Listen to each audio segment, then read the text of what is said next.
Welcome to Get It Growing, the gardening program of the Lafayette Parish Master Gardeners. My name is Janae Foley, and today we are delighted to have with us a new Master Gardener, Jenny Smith. Jenny is the sales manager at All Seasons Nursery, and they have generously today, the staff of All Seasons, provided us with this bounty of colorful poinsettias to talk about. We thank Jenny and Beverly Clemens, who's also a new Master Gardener, for taking the time to load and unload this magnificent display of flowers. You know, you have to say, even though the temperature is getting cold outside, we're liable to have some freezing weather tonight, you absolutely, positively cannot stay in a winter slump when you have such a gorgeous display of flowers around us. Jenny, start off by telling us the names of some of these selections. We have quite a few. We have the winter rose, which is right here. It's a lovely different kind of poinsettia. We have a Monet, which is right here, which is pink with little flecks of red. We have a strawberries and cream, which is here, which has a serrated edge. There's also the Jingle Bells, which has little dapples of white in it. There's a standard white and another winter rose here. Also, if I can interject, one more, there's a new kind out. It's called the Bouquet, and it either has the standard whites around the exterior with the red in the center, or the red on the exterior with the white in the center, which I think are absolutely gorgeous. You know, it can be said, whatever color scheme you're trying to match or whatever color scheme you like, you're going to be able to find a poinsettia to fill your heart's desires. You know, the new varieties, the new explosion in the different varieties in the last couple of years has just been phenomenal. And I interrupted you. We have a few more on the other side too. Actually, it's a duplication, so the set would look pretty. So we did the same on this side as well. Okay, and I saw there's a pink over here that we didn't mention yet. Yes, it's a standard pink. Okay. They just call those the standard pink or the standard white or the standard red. Now, and the winter rose is one of the newers? That one is not as new, but yes, it is a new one. The Bouquet is the newest one that they've come out with for us to share and enjoy. And enjoy, and we do enjoy them. Now, once you've purchased a poinsettia and taken it home, tell us just some general care techniques. Well, one of the main things is don't let it just get totally saturated with water. You want to make sure that when you do water it, you know, let all the water drain out. Don't let it sit in water, because once it sits in water, it will start to rot, and then, you know, not only will it be a mess, but it won't smell too well either. But it'll kill your plant. Oh, yes. You know, especially watch it. Sometimes they're packaged in foil sleeves. You know, if you're leaving it in the foil sleeve and watering it, take a pencil and punch a hole in there so the excess water will get out. If you're putting your little, you know, your plastic container in a ceramic container or something decorative, the same thing. Make sure that as it drains, you don't have the plant sitting in standing water. Right. Now, often I've heard people say that, you know, they get home and the plant will start dropping leaves, and it throws them, you know, in a panic. I'm doing something wrong. Right. And not necessarily. Well, they like to be in the same temperatures that we do, actually. So if it's not a temperature you're comfortable with, then they too will be uncomfortable and lose their leaves and become a little bit unhappy, and right. and show it. You know, if it's dropping its leaves, the plant's trying to tell you something, you know. I'd like to be a little bit warmer, possibly. And sometimes, you know, we've talked about this before. When you bring a new plant into your house, often these plants are coming out of ideal growing conditions, and you're not quite matching those conditions in your home. So don't be overly concerned. Make sure it's not in standing water. Make sure the plant's not really too cold. And other than that, enjoy it. I mean, it may drop a few leaves, but you're going to still have the wonderful coloration of the other bracts to enjoy. Now, poinsettias as a plant are brittle. Yes. And, it's hard to get them home a lot of times without knocking a branch or two off. Right. Getting an extra little present. That's right. So to keep your extra little present. Well, one of the techniques you can do when you do have breakage is actually you can seal it with either a match and just light the bottom, or some candle wax, and then you could put it in a little vase or what have you and sit it on the windowsill or wherever you have any vases that you'd like to put one in. And then you've got a cut flower as well. That's right. You've got a beautiful bouquet in a little desk arrangement or a little arrangement to put in the kitchen too. But they are difficult plants to transport. So just take some care if you're bringing one home. I keep bricks a lot of times in the back of the Suburban, and you can kind of prop it up, or bring somebody, if you're purchasing a large one, bring somebody, a husband or a child, and make them support the plant on the way home. Or alternatively, at the nursery, we've got the sleeves. The sleeves, which are a paper sleeve, so it can still breathe somewhat, and doesn't impede any of the water at the bottom. So then that way in transportation you don't break any, and let the milk, or the latex as it's called, get all over the place. So you just ask the staff, if you're going quite a ways, to put it back in the sleeve certainly. for you. Sure. Yeah, and certainly. they're glad to do that. And we've talked about the latex. That's the white oozy sap that comes out of the poinsettia. And if you seal it, as we say, use the match. It seals it in. Put it in a little piece of oasis or a little vase in water, and like Jenny said, you've got two wonderful bouquets at that point. Now, let's talk about the myth of these gorgeous plants being poisonous. It's not true. It's not true.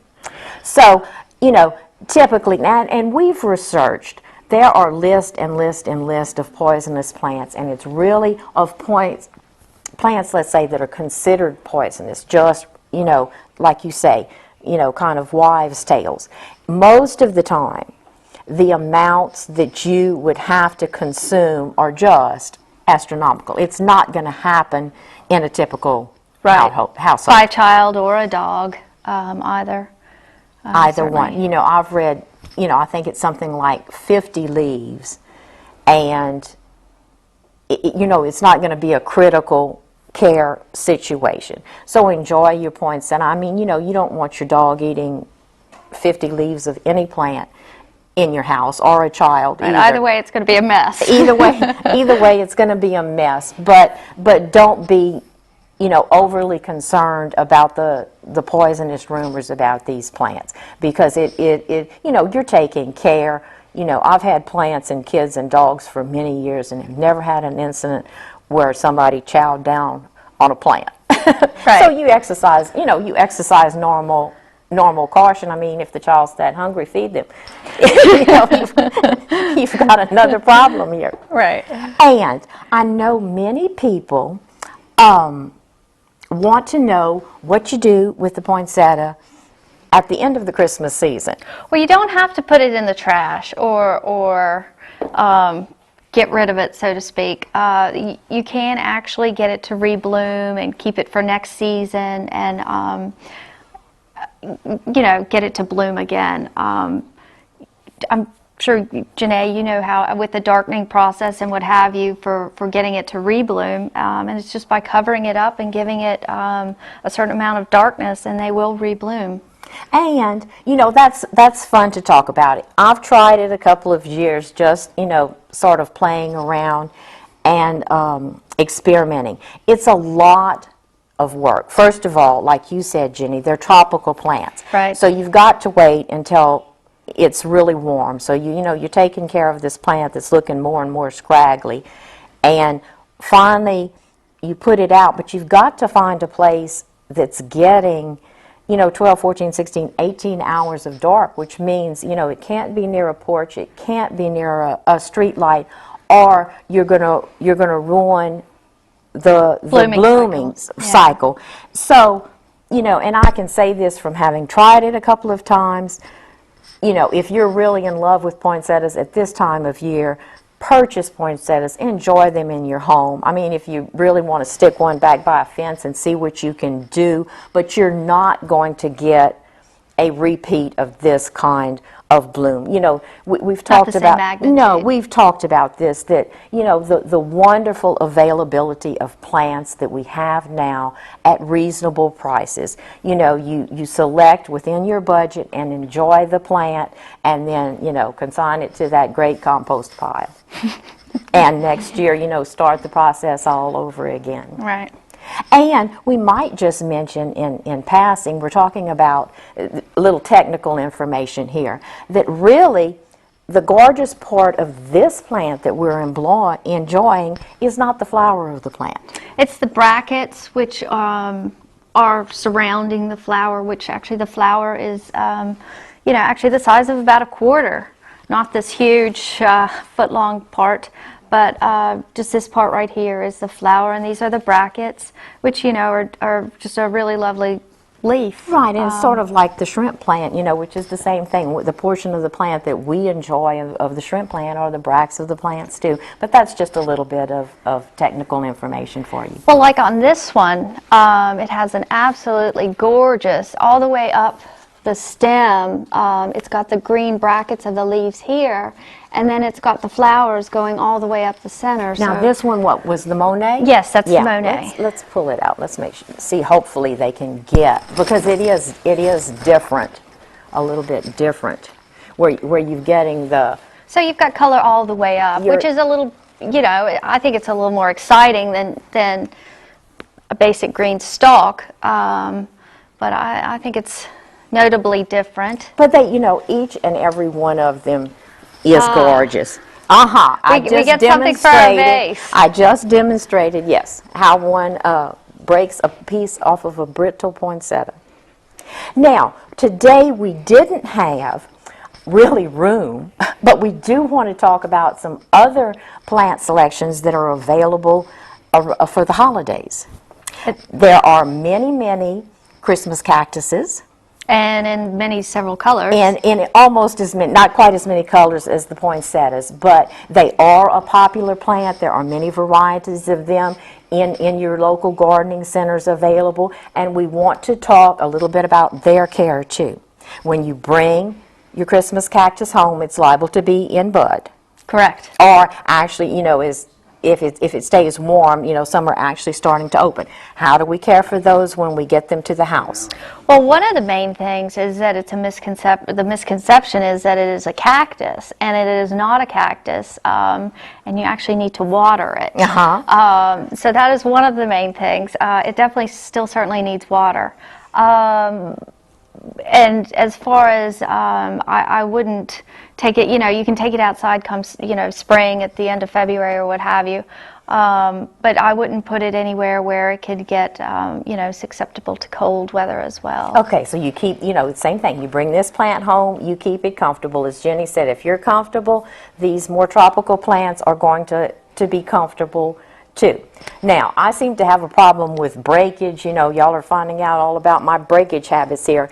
But let's talk about what you do if you break a piece of this gorgeous Christmas cactus off. Well, actually, it makes a great pass-along plant. You can certainly share that piece. Instead of putting it in a vase, you can give it to a friend or a neighbor or somebody else who has a plant interest. Maybe it's a color they don't have, or if you want to mix it with a different color, that kind of thing. But I would take the breakage piece and actually let it sit a while and let the edge dry. And then that's later, after when it's dried up, that's when you put it in with the others as far as for propagation is concerned. And be careful not to overwater it at that rooting stage. That's what, you know, you want to hold back just a little bit and not keep that soil too saturated, because they have a little tendency, even though you've hardened them off, to rot. I find it anyway. And that's a plant, you know, that really takes some neglect. That's really a durable little plant. I mean, here you know you've got to give them a little bit of water. You're going to, after, same thing, but you know, you're going to keep them in a protected place until the weather warms up, and then really they sort of thrive on benign neglect until they set bud again at this time of year, and you bring them in to enjoy. So they're a wonderful plant. For the holiday season, they're providing range of color, white, pink, red, coral. There's peaches, there's yellows, there is a wide variety, and you know they're really nice and double full ones. Just a gorgeous selection of colors in those two, and we can't finish talking about Amaryllis? Christmas. Yeah, Christmas without amaryllis too, because they're a great gift. Oh, certainly. One of the problems that people have, though, with amaryllis is they actually plant it too deeply. When you plant your amaryllis bulb, you need to make sure that the neck, which is right where the flowers and the leaves come from, is actually standing outside of the dirt. There's no dirt around it. So then that way when it comes up, it won't be, well, number one, saturated in water again. And also, as Janae and I were talking about earlier, another nice additional gift to give with an amaryllis bulb is a stake. So that way when you have your huge, you know, flowers and blooms and everything, you can stake it up and keep it nice and straight. Right. I love to give amaryllis as Christmas presents. They are really great for somebody that's homebound and doesn't, you know, get a chance to see that many different variety of plants. You can actually, an amaryllis is actually a plant that you can see growing. Oh, I mean, certainly. it just pops out of that bulb with such dynamic growth that literally you can see the difference from day to day. And I just think, you know, it's a neat experience for somebody that's homebound. Some children, if they're into Well, and then plants, that's good enjoy for it. children to watch, you know, and begin their process of learning as far as how things grow. Right. And that it is a waiting period, and at the end you get a really nice surprise. A wonderful surprise, because these newer hybrids usually have 3 or 4 blooms to a stalk, and sometimes will throw a second stalk. Right. Okay, and let's talk a little bit about the aftercare of the amaryllis too.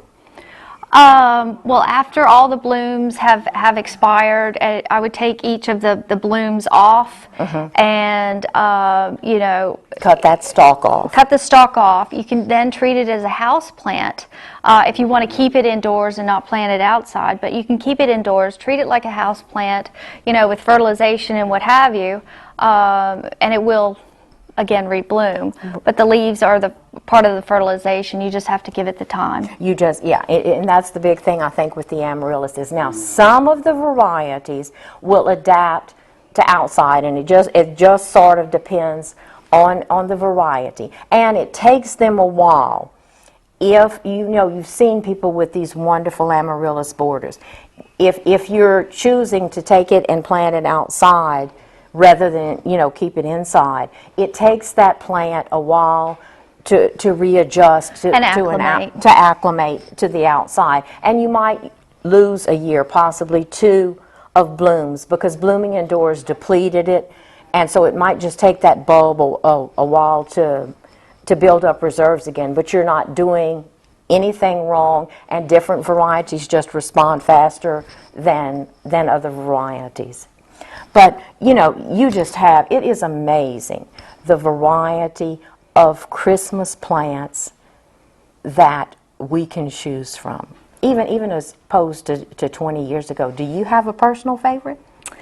I love all the tropicals, and since these are tropical, I am fond of them as well. I like the winter rose, I guess because they're up as I trip. As you know, just because they're more petite and what have you, and actually my stocking holders are flower pots. Oh, how wonderful. And they look nice in there.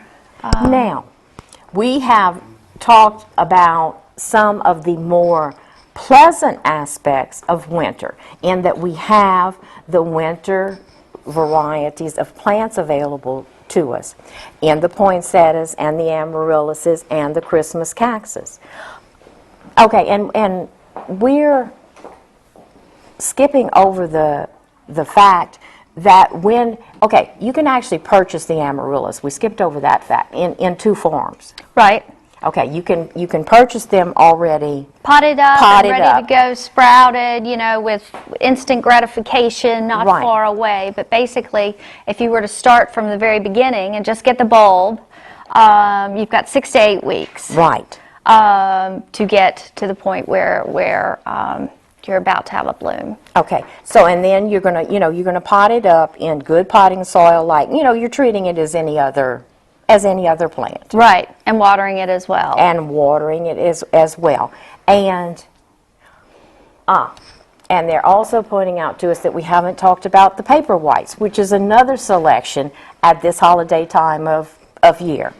Well, and they're so fragrant, the paper whites, and those are really easily forced, or you can either put those in dirt and make a lovely, display in a potted container, or you can, actually put them in a dish with some rocks and a little water, and do a really interesting arrangement just with the flowers from those.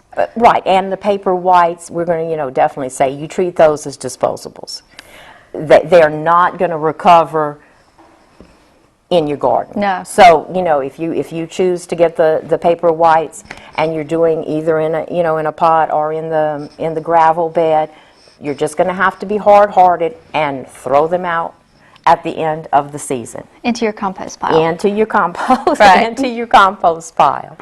Oh, but we have in getting talking about all the fun that we have at this time of year, we can't pass over the fact that we have had damage, and we're also coming up to the non-fun maybe part of the gardening year, which is dealing with freeze damage.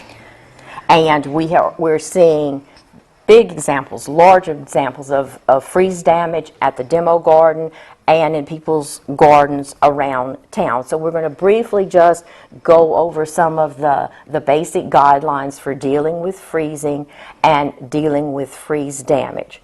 Now, we always get a lot of calls about what to do after your plants have frozen. No cringing. No cringing, yeah. No cringing. These are good examples. And you see, we have to, contrast the poinsettias with dead plant growth. This is an example of some damage that you want to get off of your plant. The tender elephant ears, the split-leaf philodendrons, any of your more tender tropical stuff is liable to be really damaged now. You want to get this damage off because it's going to get slimy and smelly and just be an invitation for pest. Now, the problem comes with semi-woody damage, such as this. Now, many people have a tendency to want to just go out there and get rid of this eyesore. You really need to restrain yourself because it's hard to, even at this time, evaluate the extent of your damage. If it absolutely kills you, if you are afraid that the plant police are going to come by and put a sign that says sloppy garden in your yard, then just trim a minimal of this stem off, because actually the top of the stem is still protecting the bottom of the stem, and you are not, until spring comes, going to be able to reliably predict how much damage you've had to your plant.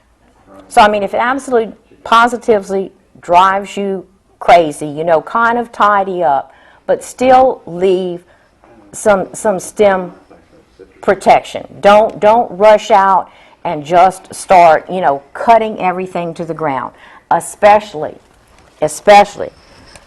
in dealing with your red bananas and your palms, because you can absolutely positively kill those plants by whacking too much on them too soon.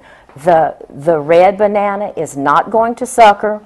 Its growth tip is going to come up through that big stem.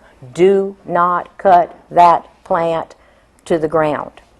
Be careful in cutting things off of your palms, because the same thing, you get the growth tip of that palm cut off and you're going to kill your whole plant when it was just suffering from a little bit of freeze damage. So, just exercise a little bit. Restraint. Restraint, yeah. And that's really hard for a lot of neat people to do. I don't have that problem, but it is hard for a lot of very neat people to just wait a little while and evaluate. Like I said, the slimy stuff, that's no problem. Get it off of those plants before you have insect problems. If you're covering your plants, remember that you need to cover them completely to the ground because you're holding your radiant heat in. If you're using visqueen and we have a sunny day, the next day or the next 2 days, you need to be very careful about getting the visqueen off or you'll burn your plants. Pick all your satsumas if we're getting any more freeze. Again, we would like to thank both Jenny and Beverly for bringing us this wonderful display of poinsettias. Thank you, Janae, for having me on the show.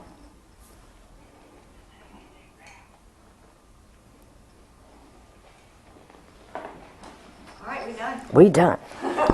So, how long did it seem? I don't know. Yeah, I guess I can get more comfortable after a while. you do. If I did just stand on my cord that I was pulling. I thought you did great. As hard as you talk. We'd like to invite y'all each of y'all to pick a poinsettia to speak, and our gratitude for